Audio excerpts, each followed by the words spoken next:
A battery is a type of electrochemical cell, and we're going to look at how to make one.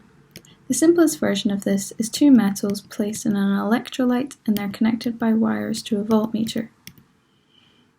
An electrolyte is an electrically conducting solution containing ions, so that's this liquid that the metals are sitting in. Electrochemical cells can also be made by connecting two half cells.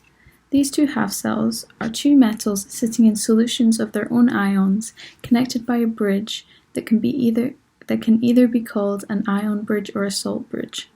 And then there are wires connecting from the tops of the metals to the voltmeter.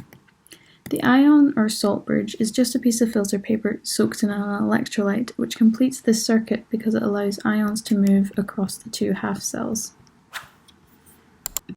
With our setup from before, we can now think about how this electrochemical cell produces a voltage. Now, there are chemical reactions happening at both electrodes. The more reactive metal is oxidized, which means that it loses electrons, because oxidation is loss of electrons. And then the less reactive metal is reduced, so it gains electrons, because reduction is gain of electrons. The electrons flow through the wires from the more reactive metal to the less reactive metal, which creates the voltage, and then ions move across the bridge. When different pairs of metals are used in cells, different voltages are produced. Comparison of the voltages for different pairs of metals allows the electrochemical series to be produced.